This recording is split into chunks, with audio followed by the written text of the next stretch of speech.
Hello friends, very good evening to all of you my dear CSC aspirant. कल तक हमने discuss किया था disqualifications of member of parliamentarians कैसे होते हैं और उनकी ओथ एंड एफर्मेशंस कैसे की जाती है and people of representation act 1951 के अकॉर्डिंग कौन से रूल्स एंड रेगुलेशंस हैं पार्लियामेंटेरियंस के लिए election contest and qualifications and disqualifications के लिए। Now today we will discuss about the presiding officer of the parliament. So who is the presiding officer of the parliament means the both houses of parliament, Rajya Sabha and Lok Sabha. Each house of parliament, my dear CSC aspirant, each house of parliament has its own presiding officer. दोनों houses के अलग अलग presiding officer होते हैं। There is a speaker and deputy speaker for the Lok Sabha and a chairman and a deputy chairman for the Rajya Sabha. A panel of chairperson for the Lok Sabha and a panel of a vice chairperson for the Rajya Sabha is also appointed. Speaker of Lok Sabha, elections in tenures, how the Speaker of Lok Sabha can be elected. The Speaker is elected by the Lok Sabha from amongst its members as soon as may be after its first sitting. पहली sitting के बाद ही जो speaker of Lok Sabha है वो जितने भी member of parliamentarians यानी 542 जो टोटल नंबर ऑफ पार्लियामेंटेरियंस हैं लोकसभा के अंदर उनके बीच में से ही इलेक्ट किया जाता है। Whenever the office of the speaker fall vacant, the Lok Sabha elects another members to fill the vacancy. The date of election of the speaker fixed की जाती है किसके द्वारा? मोस्ट इंपॉर्टेंट पॉइंट्स है कि जो स्पीकर ऑफ लोकसभा है उनके इलेक्शन की डेट जो है प्रेसिडेंट द्वारा फिक्स्ड की जाती है। ये बहुत इंपॉर्टेंट पॉइंट्स है।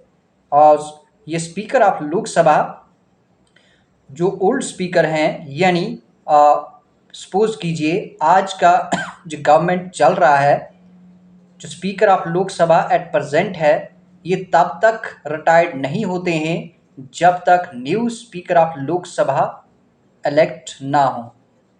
एक बार फिर रिपीट करता हूं कि असेंबली डिसॉल्व हो जाती है, लोकसभा डिसॉल्व हो जाता है, but speaker as remains speaker ही रहते हैं और नए स्पीकर के आने तक वो स्पीकर ऑफ लोकसभा ही रहते हैं।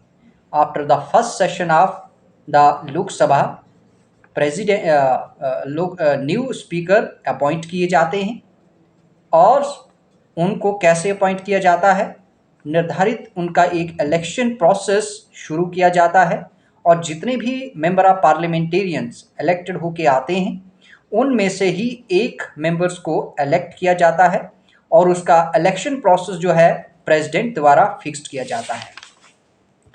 Usually the speaker remains in office during the life of the Lok Sabha, however he और she says to vacate his office earlier in any of the reasons in three cases. So which three cases? The reasons are under the reason the speaker can fall the vacant or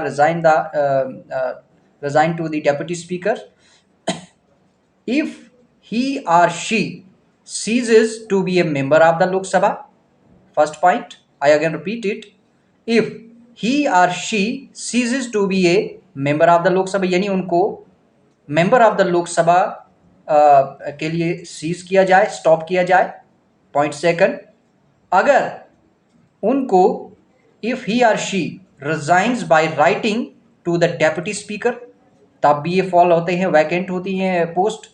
जब speaker of Lok Sabha खुद से writing में, written orders में resignation letters सौंप दें किसको? Deputy speaker को। ये बहुत इंपॉर्टेंट पॉइंट्स, ऑब्जेक्टिव पॉइंट्स में टाइप्स में क्वेश्चन बहुत बार पूछे जाते हैं कि स्पीकर ऑफ लोकसभा अगर रेजिग्नेशन लेटर्स देते हैं, रिजाइन करते हैं राइटिंग में, तो वो किसको सौंपते हैं? ना ही वो प्रेसिडेंट को देते हैं, ना ही वो प्राइम मिनिस्टर ऑफ इंडिया को देते हैं।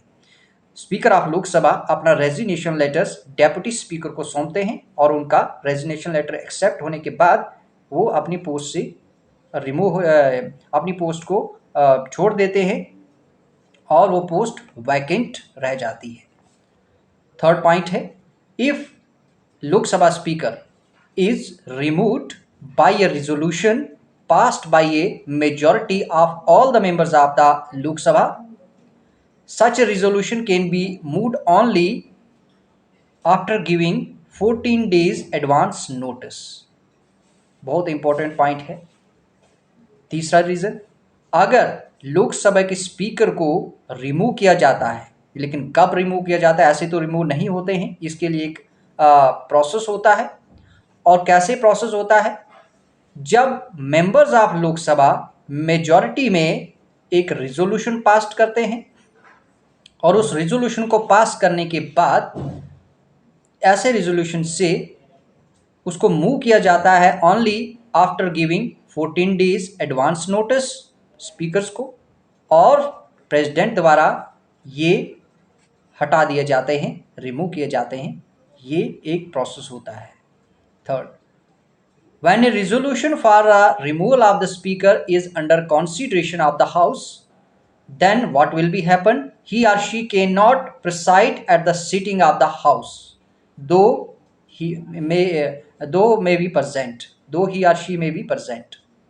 जब इनका रिमूवल प्रोसेस, रिजोल्यूशन जो है वो for the removal of the speaker के रिमूवल के लिए रिजोल्यूशन प्रोसेस शुरू हो रहा होता है या इज अंडर द कंसीडरेशन होता है हाउस के, तो वो प्रिसाइडिंग यानी सिटिंग ऑफ द हाउस में प्रिसाइड नहीं कर सकते उस रिजोल्यूशन प्रोसेस के कंसीडरेशन के दौरान। इसी तरीके से स्पीकर जो है, he or she can speak and take part in the proceedings of the house at such a time and vote in the first instance में वोट कर सकते हैं, दो not in the case of an equality of votes. ये note करने वाली बात है कि जब भी लोकसभा डिसॉल्व होता है, speaker does not Venkat his office. मैंने आपको अर्लियर में ही बता दिया है कि जब कभी लोकसभा डिसॉल्व होता है तो speaker does not Venkat his और हर ऑफिस। स्पीकर ऑफ लोकसभा अपना ऑफिस वैकेट नहीं करते हैं, वो कंटिन्यू रहते हैं till the newly elected Lok Sabha meets. जब तक वो बने रहते हैं तब तक कंटिन्यू रहते हैं जब तक न्यूली इलेक्टेड स्पीकर मीट नहीं करते। रोल, पावर्स एंड फंक्शंस कैसे किए जाते हैं स्पीकर द्वारा, how the speaker plays the rules, powers, impose the powers and functions in the Lok Sabha। So the speaker is the head of the Lok Sabha, speaker is the head of the Lok Sabha and its representatives। Speaker of Lok Sabha head होते हैं लोकसभा के और इसके representative भी होते हैं। Speaker जो हैं ये गार्जियन ऑफ पावर्स हैं and privileges of the members हैं। The house as a whole and its committee, speaker is the principal spokesman of the house होते हैं। Lok Sabha speaker principal of the spokesman of the house होते हैं, यानी लोकसभा के principal of the spokesman होते हैं। And उनका डिसीजन जो है वो ऑल पार्लियामेंट्री मैटर में फाइनल होता है। एक बार रिपीट करता हूं, स्पीकर ऑफ लोकसभा प्रिंसिपल होते हैं, यानी प्रिंसिपल स्पोक्समैन होते हैं लोकसभा के, और उनका डिसीजन सभी पार्लियामेंट्री मैटर्स पर फाइनल माना जाता है। इसी तरीके से he or she is thus much more than merely the presiding officer of the Lok Sabha। In these capacities, Lok Sabha Speaker is vested with vast, varied, vital responsibilities and enjoys great honor, high dignity and supreme authority within the house। इसी तरीके से speaker of Lok Sabha अपनी capacities में wasted करते हैं अपनी powers को, जो वेरी करती हैं, ये वेरीड एंड वाइटर रिस्पॉन्सिबिलिटीज़ को, और एन्जॉयज़ करते हैं अपने ग्रेट ऑनर्स को और हाई डिग्निटी को एंड सुप्रीम अथॉरिटी को with in the house, not outside the house, only with in the house. Speaker of Lok Sabha drives करते हैं अपनी पावर्स को और ड्यूटीज़ को फ्रॉम 3 सोर्सेज से। वो कौन से हैं? That is constitution of India, the rules of procedure and conduct of business of Lok Sabha, and parliamentary conventions means residual power that are unwritten and unspecified in the rules, that is the parliamentary convention। I again repeat it कि Lok Sabha speaker जो हैं वो drives करते हैं अपने powers and duties को 3 sources से। वो कौन से हैं?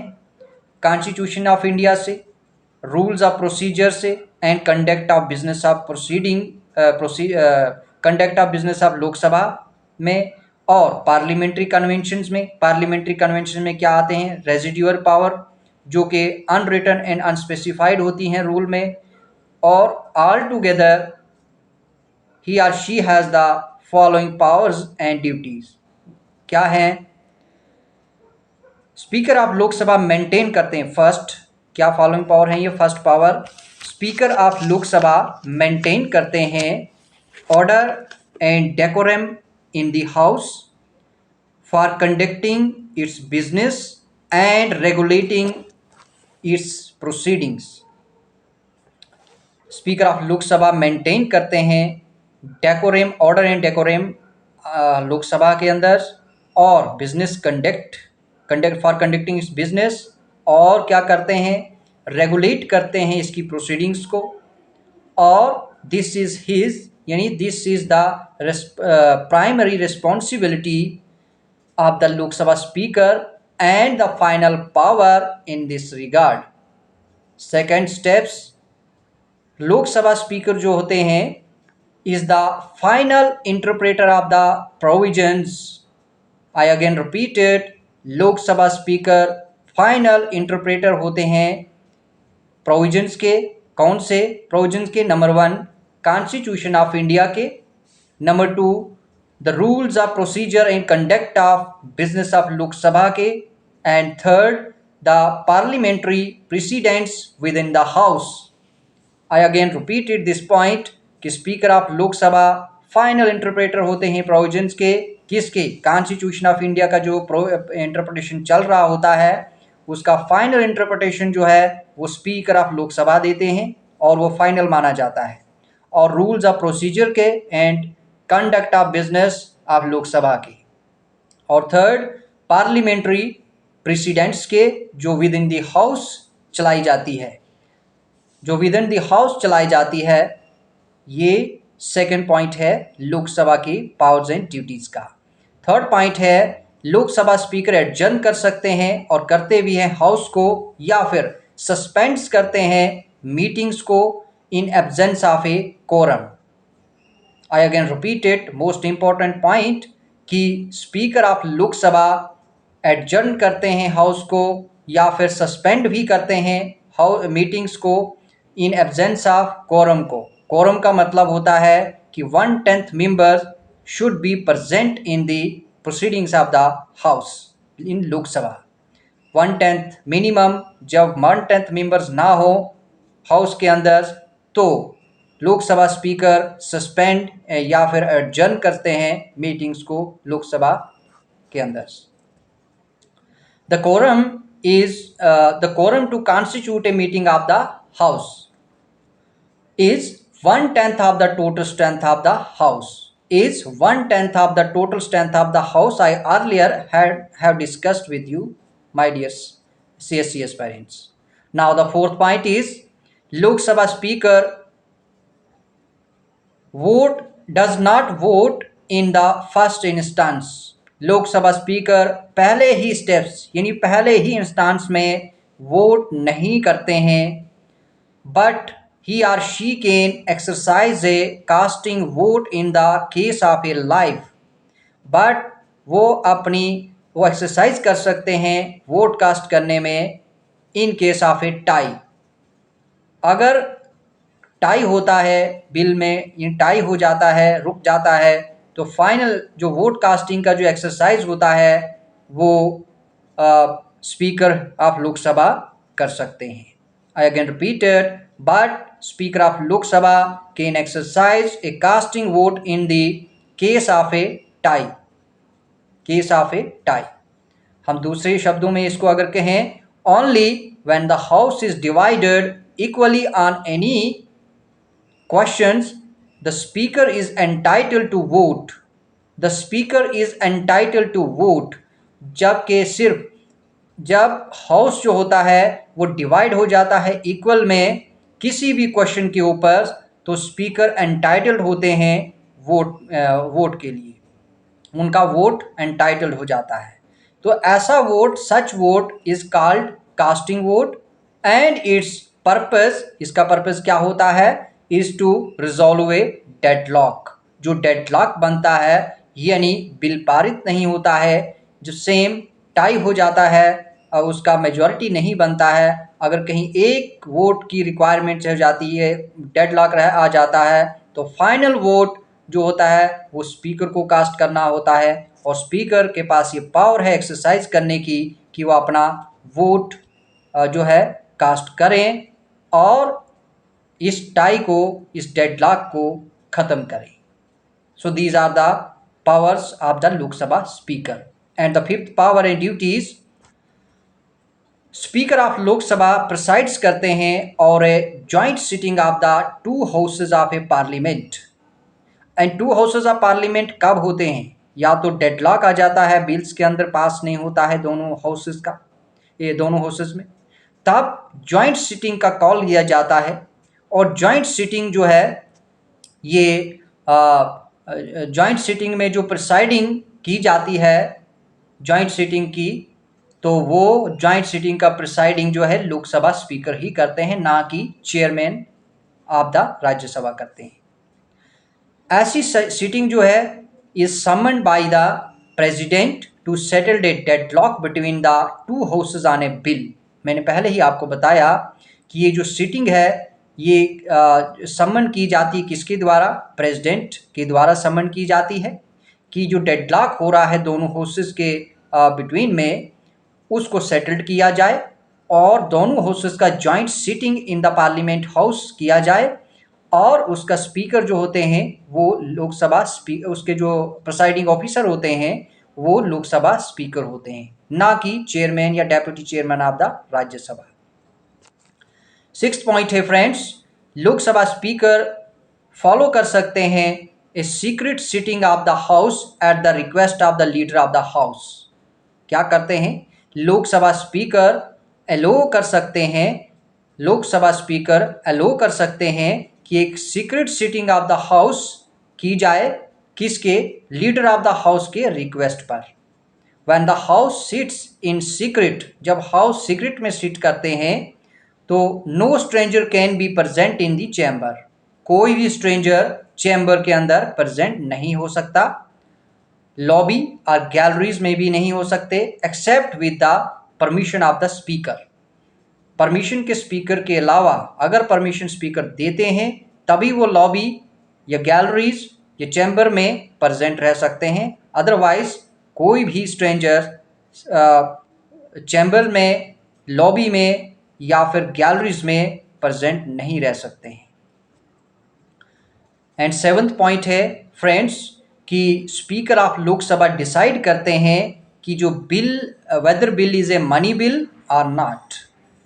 जब मनी बिल का डिसीजन लेना होता है तो वो डिसाइड कौन करता है, स्पीकर ऑफ लोकसभा, कि ये मनी बिल है या नहीं है। और इसका डिसीजन जो है इन दिस क्वेश्चन, इस क्वेश्चन पर फाइनल माना जाता है। स्पीकर ऑफ लोकसभा ने ये डिसाइड कर दिया कि ये final is a money bill, तो ये फाइनल डिसीजन माना जाता है कि ये मनी बिल है। When a money bill is transmitted to the Rajya Sabha for recommendation and presented to the president for assent और speaker endorses the bill, his certificate that is a money bill. Most important point कि जब money bill transmit किया जाता है राज्यसभा को उसकी recommendation के लिए और प्रेजेंट किया जाता है सेंट के लिए प्रेसिडेंट के पास, तो स्पीकर एंडोर्स करते हैं बिल पर कि उनका सर्टिफिकेट जो है that is a money bill.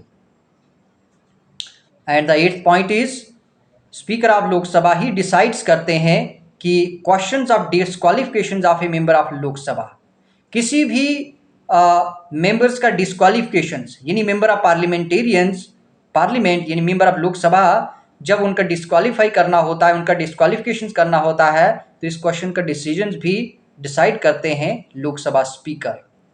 यह राइजिंग किया जाता है कब, किस ग्राउंड पे ये क्वेश्चन राइज किया जाता है कि जब ग्राउंड ऑफ डिफेक्शन के ऊपर होता है, ground of defection under the provisions of the 10th schedule. 1992 में सुप्रीम कोर्ट ने ये रूल किया था कि the decisions of the speaker इस रिगार्ड में, इस क्वेश्चंस पर is subject to judicial review, कि जब स्पीकर ऑफ लोकसभा जो है defection on the ground of defection पर किसी भी मेंबर्स को डिस्क्वालीफाई करते हैं तो उनका डिसीजन जो है स्पीकर का इस मैटर्स पर जुडिशियल रिव्यू के लिए विषय बन जाएगा और बन सकता है। यानी सिंपल सी वर्डिंग में कहूं कि स्पीकर का डिसीजन, लोकसभा स्पीकर का decision disqualification of member of Lok Sabha के लिए जुडिशियल रिव्यू बन जाता है। And the 9th powers and duties है स्पीकर ऑफ लोकसभा की कि स्पीकर ऑफ लोकसभा एक्ट्स करते हैं ex officio chairman of the Indian parliamentary group of the inter parliamentary union. I again repeated, speaker of Lok Sabha ex officio chairman की तरह act करते हैं, किसमें? इंडियन पार्लियामेंट्री ग्रुप, किसके? इंटर पार्लियामेंट्री ऑफिस के Indian parliamentary group में। he or she also acts as the ex officio chairman of the conference of presiding officer of the legislative bodies in the country. And the 10th point is Lok Sabha Speaker appoints करते हैं chairman of all the parliamentary committees of the Lok Sabha and supervises their functioning. He or she himself or herself is the chairman of the business advisory committee, the rules committee and the general purpose committee. Chairman of Lok Sabha speaker of Lok Sabha appoints करते हैं सभी parliamentary committee जो लोकसभा की होती है उनके chairman's को, और उनके ऊपर सुपरवाइज करते हैं उनके फंक्शनिंग के ऊपर। वो खुद में ही चेयरमैन होते हैं किन किन कमेटीज़ के? स्पीकर ऑफ लोकसभा जो खुद ही चेयरमैन होते हैं किस कमेटीज़ के? बिजनेस एडवाइजरी कमेटी के, रूल्स कमेटी के, द रूल्स कमेटी के and the general purpose committee. ये 3 कमेटीज़ के चेयरमैन स्वयं जो है लोकसभा स्पीकर होते हैं।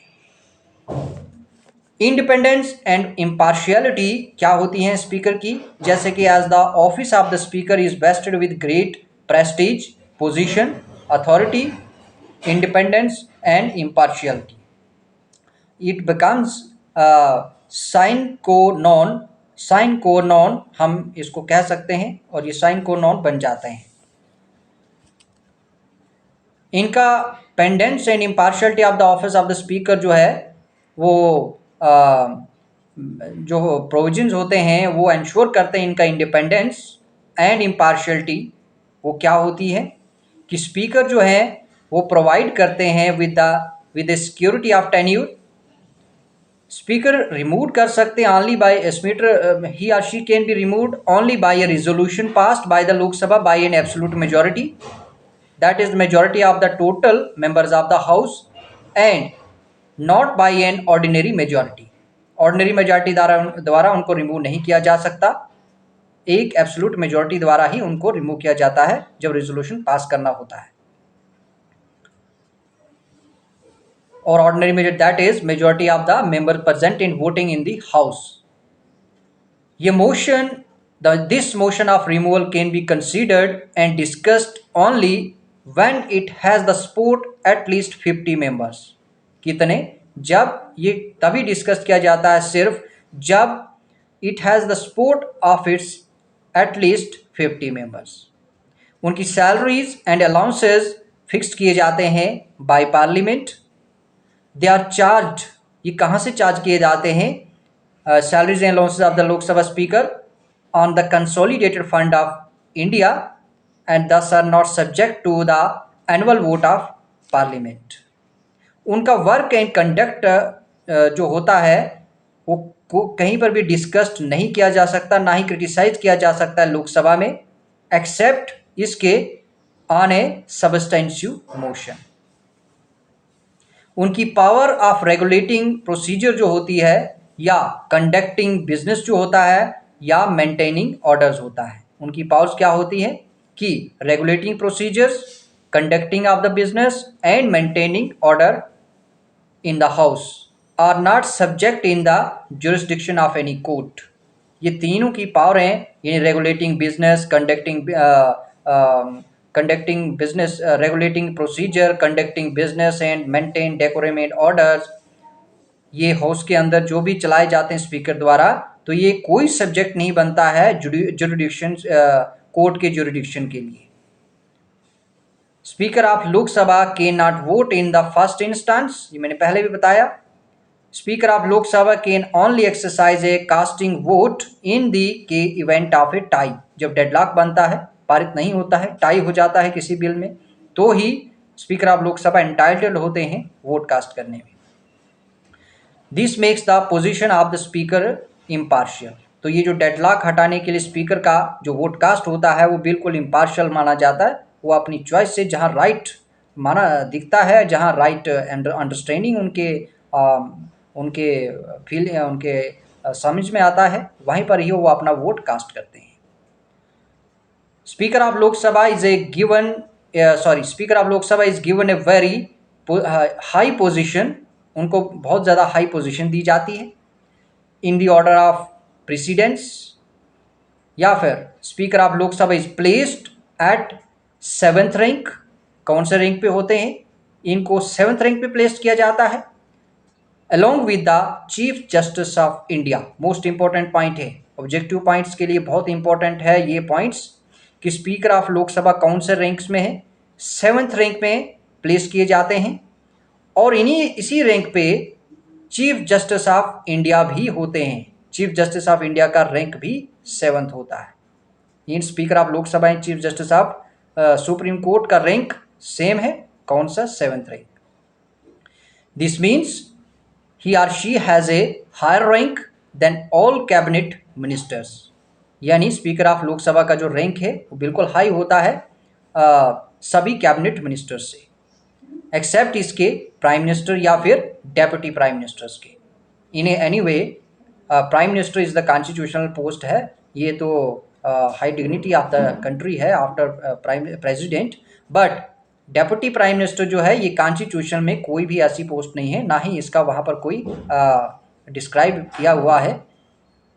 लेकिन फिर भी डेप्यूटी प्राइम मिनिस्टर अपनी इच्छा से, प्राइम मिनिस्टर ऑफ इंडिया कोई भी जब आता है अपनी इच्छा से, अपनी डिज़ायर से उनको रखते हैं एक एक्स्ट्रा बर्डन ऑफ वर्क को रिड्यूस करने के लिए या उनको मेंटेन करने के लिए। तो कैबिनेट मिनिस्टर्स से उनका रैंक हाई होता है स्पीकर ऑफ लोकसभा का, और सिर्फ prime minister and deputy prime minister से उनका रैंक बिलो होता है। So friends, the lecture is over. These are the powers, duties and independence and impartiality of the Speaker of Lok Sabha. So the lecture is over. Tomorrow we will discuss about the Deputy Speaker of Lok Sabha, and I request to all of you friends, so please subscribe, like, share the channels and videos, and concentrately listen the lectures carefully, and wish you very all the best for your civil service examination preparations. Best preparations, do best, speak best, understand best, and write the best. Thank you so much. Wish you very all the best. Thank you. Jai Hind.